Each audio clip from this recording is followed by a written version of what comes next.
There is an old, unwritten rule among the people who live near the Appalachian Trail. If you see something in the dense fog, no, you didn't. And if you hear someone calling your name from deep inside the tree line, no, you didn't. You keep walking. You don't slow down, and you never, ever look back. I used to think those rules were just silly folk legends, cheap campfire stories made up by locals to keep tourists from wandering off the marked paths. I was 24 when I learned the hard way that those rules weren't created to scare tourists. They were created to keep people alive. It was late October. I had booked a 7-day solo backpacking trip through a remote, lesser-known section of the Ridge Mountains in Southwestern Virginia.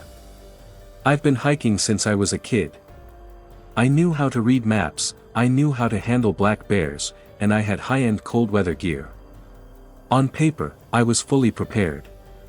What I wasn't prepared for, was how fast the mountain can isolate you. By noon on the second day, the faint cell service I had on the lower ridge completely flatlined. The weather forecast had promised clear skies for the week, but around 3 p.m., a thick, heavy gray fog rolled down from the upper peaks.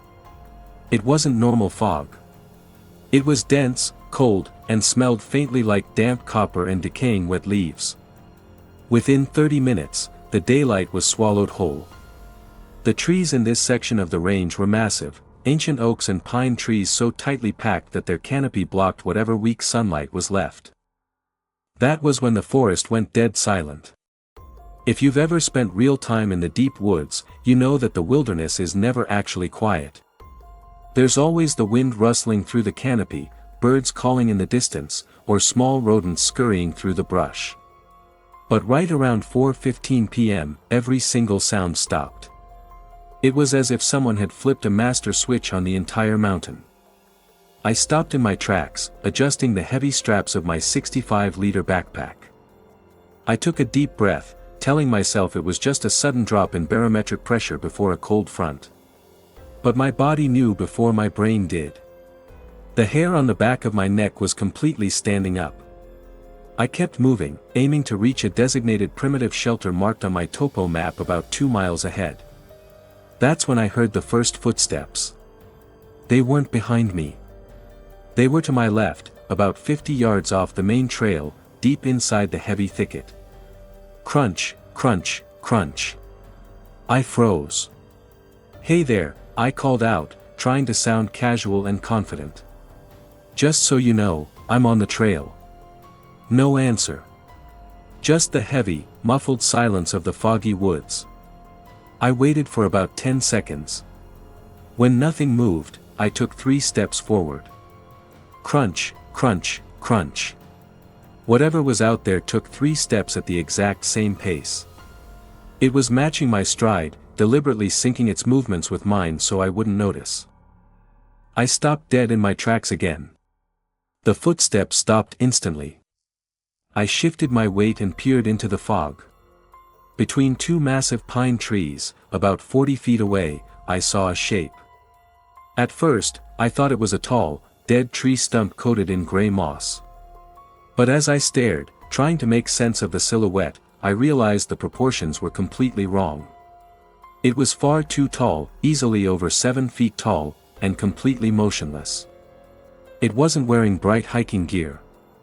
It looked dark, matte, and unnaturally thin, almost like a scorched tree trunk standing upright in the brush. "Hello," I yelled, my voice cracking slightly this time. The fog shifted slightly with the mountain breeze. And as the mist cleared for just a fraction of a second, the shape didn't run away. It slowly lowered itself. Not by bending its knees like a human would, but by folding its limbs in an awkward, jerky motion, dropping flat into the tall ferns without making a single sound. My stomach dropped into a cold pit. That wasn't a bear. And it definitely wasn't a lost hiker. I didn't wait to investigate. I pulled my trekking poles tight into my hands, turned my head straight down the trail, and forced myself into a fast, aggressive power walk. The sun was officially setting. In the Appalachians, once the sun drops behind the ridges, darkness doesn't fall slowly, it slams down like a heavy iron door. By the time I saw the wooden roof of the primitive shelter through the haze, night had fully taken over. The shelter was a simple, three-sided lean-to made of aged log beams, sitting on a small clearing elevated slightly above a ravine. It was crude, but it meant 3 wooden walls behind my back and a dry floor. I unbuckled my pack, dropped it onto the wooden planks, and immediately pulled out my high-lumens tactical flashlight. I swept the beam in a wide 180-degree arc around the clearing. Nothing. Just gray tree trunks and swirling mist reflecting off the bright LED light. I let out a long breath, trying to calm my racing heart. I told myself my eyes were playing tricks on me in the fog. Exhaustion and low light can make any shadow look like a monster. I pulled out my camp stove, set up my sleeping pad against the back wall of the lean-to, and laid out my survival knife on top of my pack where I could reach it in a split second. Around 9 p.m., the temperature plummeted below freezing. I zipped myself tight inside my 0-degree sleeping bag, keeping the flashlight right next to my right hand. For 2 hours, the mountain was dead quiet. I was just starting to drift off to sleep, listening to the steady, rhythmic sound of my own breathing. Until a sound echoed out from down in the ravine. It was a voice. It sounded faint, distorted by the wind, but it was unmistakably human. "Help, down here." I fell. I sat up instantly, every muscle in my body locking up. My heart began hammering against my ribs like a trapped bird. "Help, please. I can't walk." The voice called out again. It sounded like a young man, desperate and in pain. Every instinct inside me as a human being told me to grab my pack, light up my flashlight, and run down into the ravine to help him. I reached for my boots. I reached for my jacket. And then, the voice repeated the exact same phrase again. "Help, down here." I fell. My hand froze on my bootlaces. The pitch, the tone, the exact pause between the words, it was identical. It sounded like an audio recording being played back on a loop. There was no breathiness between the words. No variation in panic. Just the exact same cadence. "Help, down here." I fell. Cold sweat broke out across my forehead. I remembered the old rule. If you hear someone calling, you don't answer. I pulled my hand back from my boots, grabbed my hunting knife, and backed myself flat against the rear wall of the wooden shelter. Down in the ravine, the voice stopped for a long, agonizing minute. Then, came a sound that made my blood run completely ice-cold. The voice spoke again from the darkness. But this time, it wasn't asking for help. It was repeating my own words from earlier that afternoon, in my own exact voice. "Hello. Just so you know, I'm on the trail." Hearing my own voice come out of the pitch-black ravine, speaking the exact words I had called out hours earlier, paralyzed me. It wasn't an echo. It was a precise, flawless copy of my cadence, my tone, and even the slight tremor of panic I had tried to hide. I didn't move. I didn't breathe. I sat pressed against the cold wooden wall of the lean-to shelter, gripping my knife so hard my knuckles turned white. My tactical flashlight was right beside me, but I didn't turn it on. In the deep woods, a bright light doesn't just help you see, it turns you into a glaring target for whatever is waiting in the dark. For 10 straight minutes, there was total, agonizing silence. The temperature inside the shelter kept dropping. Every time I exhaled, a thick cloud of white vapor drifted up into the darkness. Then, came a heavy sound from the edge of the clearing. Snap! A thick branch broke under immense weight. Whatever was out there wasn't trying to hide its footsteps anymore. It was stepping slowly, deliberately onto the clearing's perimeter. Crunch, crunch, crunch. It was moving in a wide circle around the shelter, staying just outside the faint outline of the roof. I could hear the dry leaves crushing under heavy pressure. Suddenly, the voice called out again. But this time, it was right outside the left wall of the shelter, barely 15 feet away from where I was sitting. It spoke in my voice again, but pitched slightly lower, warped and unnatural. Just so you know. I'm on the trail. A sharp shudder ran straight down my spine. It was mocking me. It was testing to see if I would react, if I would panic and bolt out into the open trees. I clamped my left hand over my mouth to stifle my heavy breathing. I closed my eyes and began counting backward from 100 in my head, doing everything I could to keep my body from shaking uncontrollably. After what felt like an eternity, the heavy footsteps began to recede. They moved slowly down the slope, fading back toward the dense tree line of the ravine until the silence returned. I didn't sleep a single second that night. I sat wide awake, eyes wide open in the dark, watching the entrance of the shelter until the first faint gray light of dawn began to seep through the heavy fog at 6 a.m. The morning light brought no comfort. The fog hadn't cleared, it had settled closer to the ground, thick and suffocating, reducing my visibility to barely 20 feet. I didn't bother making coffee. I didn't pack up my stove. I shoved my sleeping bag roughly into my pack, strapped my hunting knife directly to my belt harness where I could draw it instantly, and stepped out of the shelter. My plan was simple: abandon the rest of the 7-day loop, turn around, and hike 12 miles straight back toward the trailhead parking lot where my truck was parked. As I stepped off the shelter's wooden platform, I looked down at the soft dirt right in front of the entrance. My breath caught in my throat. There, stamped deep into the muddy soil, were tracks. They weren't bare prints. They weren't boot prints. They looked like massive, elongated human feet, easily 16 inches long, but the toes were unnaturally spread apart, with deep, narrow gouges in the dirt at the tip of each toe, as if long, rigid claws had dug in for traction. A sharp shudder ran straight down my spine. It was mocking me. It was testing to see if I would react, if I would panic and bolt out into the open trees. I clamped my left hand over my mouth to stifle my heavy breathing. I closed my eyes and began counting backward from 100 in my head, doing everything I could to keep my body from shaking uncontrollably. After what felt like an eternity, the heavy footsteps began to recede. They moved slowly down the slope, fading back toward the dense tree line of the ravine until the silence returned. I didn't sleep a single second that night. I sat wide awake, eyes wide open in the dark, watching the entrance of the shelter until the first faint gray light of dawn began to seep through the heavy fog at 6 a.m. The morning light brought no comfort. The fog hadn't cleared, it had settled closer to the ground, thick and suffocating, reducing my visibility to barely 20 feet. I didn't bother making coffee. I didn't pack up my stove. I shoved my sleeping bag roughly into my pack, strapped my hunting knife directly to my belt harness where I could draw it instantly, and stepped out of the shelter.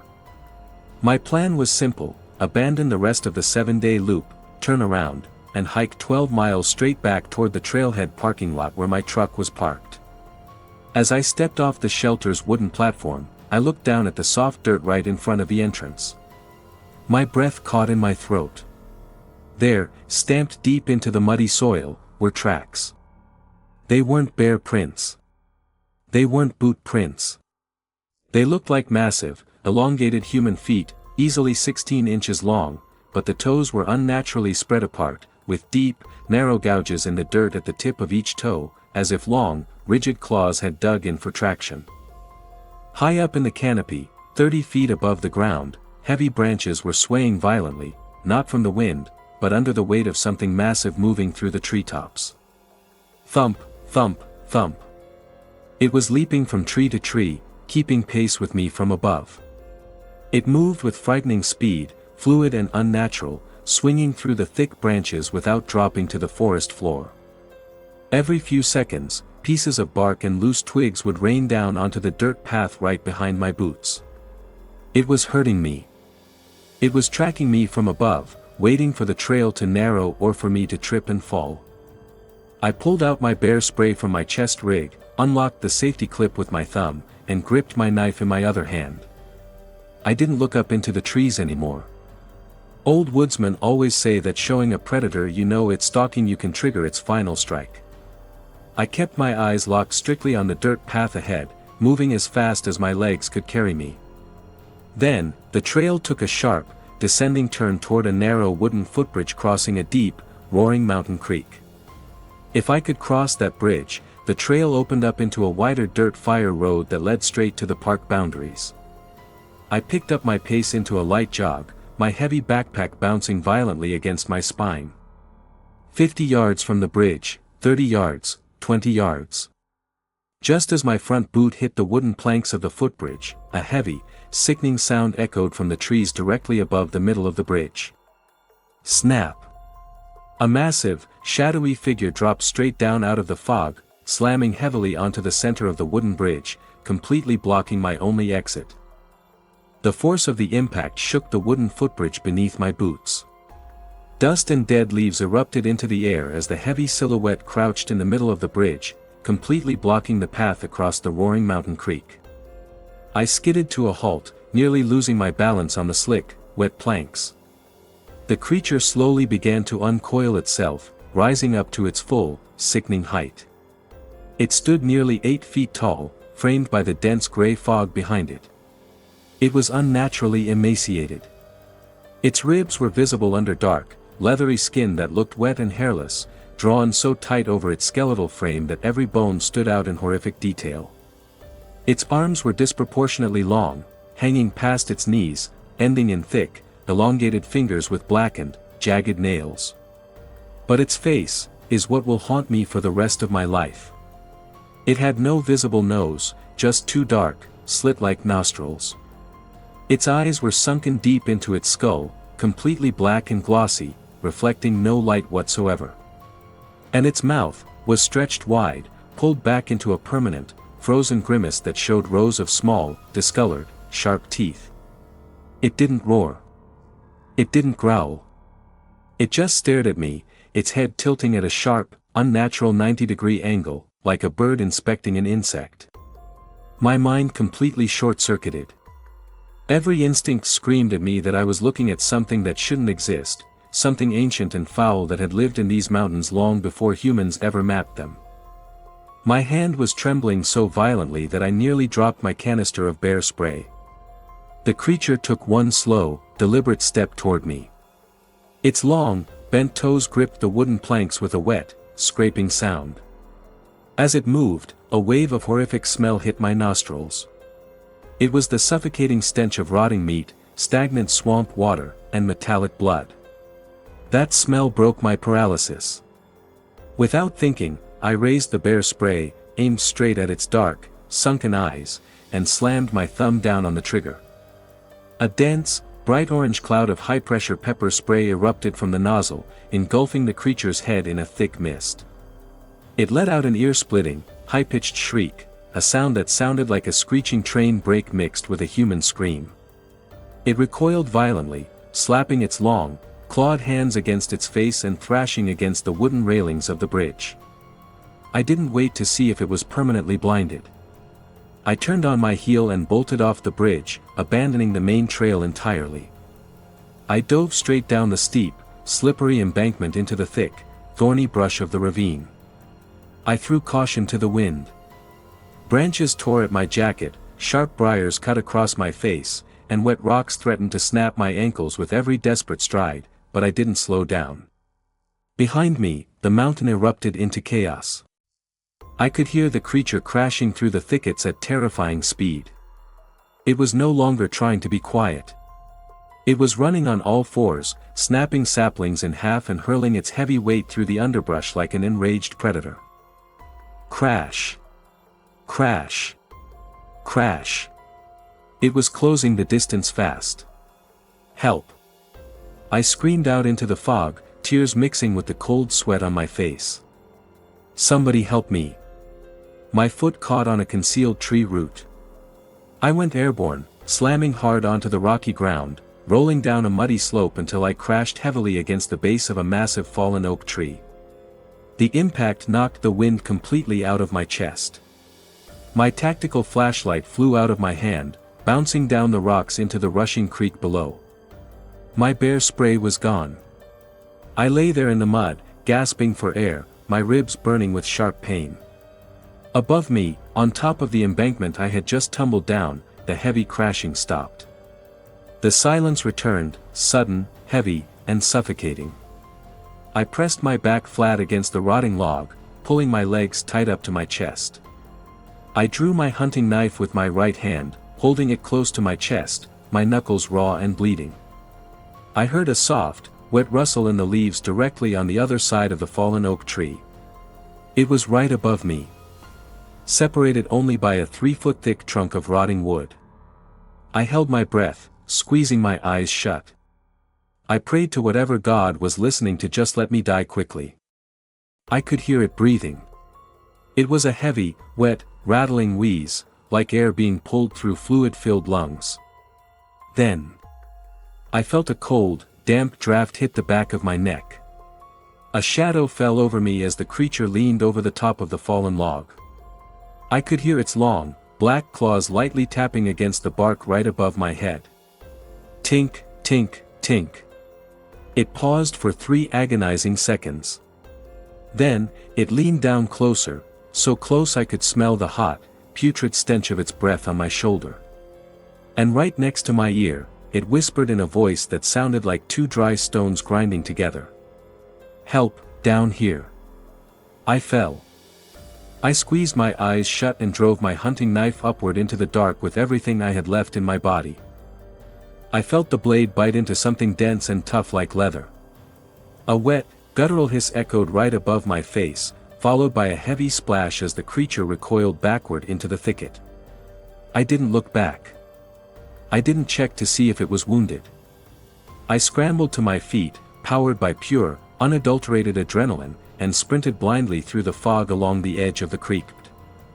I ran until my lungs felt like they were bleeding. I ran until my legs felt like lead. I didn't stop when my boots soaked through, and I didn't stop when I lost my pack off my shoulders. After 30 minutes of frantic, reckless sprinting, the dense tree limbs suddenly gave way. I burst out of the dark forest and tumbled onto a wide, gravel fire road. About 200 yards down the road, parked under a rusted yellow forestry sign, was my white pickup truck. I ran to the driver's side door, my hands shaking so violently I dropped my keys twice in the gravel. I scrambled into the cab, slammed the door shut, locked all the power locks, and shoved the key into the ignition. The engine roared to life. I slammed the truck into drive, stomped my foot onto the gas pedal, and peeled out down the gravel mountain road, spraying stones into the fog behind me. I didn't stop driving until I hit the bright, neon-lit gas station at the base of the mountain highway 30 miles away. I sat in my truck in the middle of that gas station parking lot for 4 hours, staring blankly at the steering wheel, shivering uncontrollably until the sun came up. I never went back to finish that trail. I sold all my backpacking gear the following week. It's been nearly 2 years since that night in the Ridge Mountains. Physically, my bruises have healed and the scars on my face have faded. But mentally, I never really left those woods. Every time I hear a sudden knock on my window at night, every time the wind rustles the trees outside my bedroom, I freeze. Because last month, I was sit.